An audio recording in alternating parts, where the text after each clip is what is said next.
Hi, this is John with WTI. And in my country, cooking with green pigeon peas, it's just the normal thing of every day. But once you do it with coconut, it's like if you're adding up a next flavor. And this is where this GOYA green pigeon peas comes into place. And I've used this for so many occasions, and I've been eating this since I was a kid.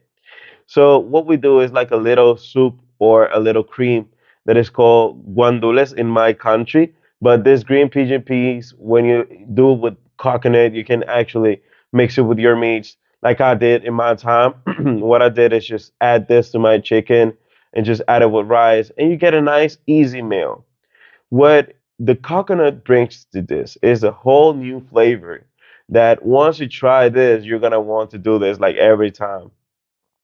So this brings me memories. This is childhood food for me. And now that I'm cooking for myself all the time, it's just trying to get back into a me when I was, what, 10, 12 years old is actually good. So me, it gets to me a little bit nostalgic. So this was John with WTI, and that was my point of view.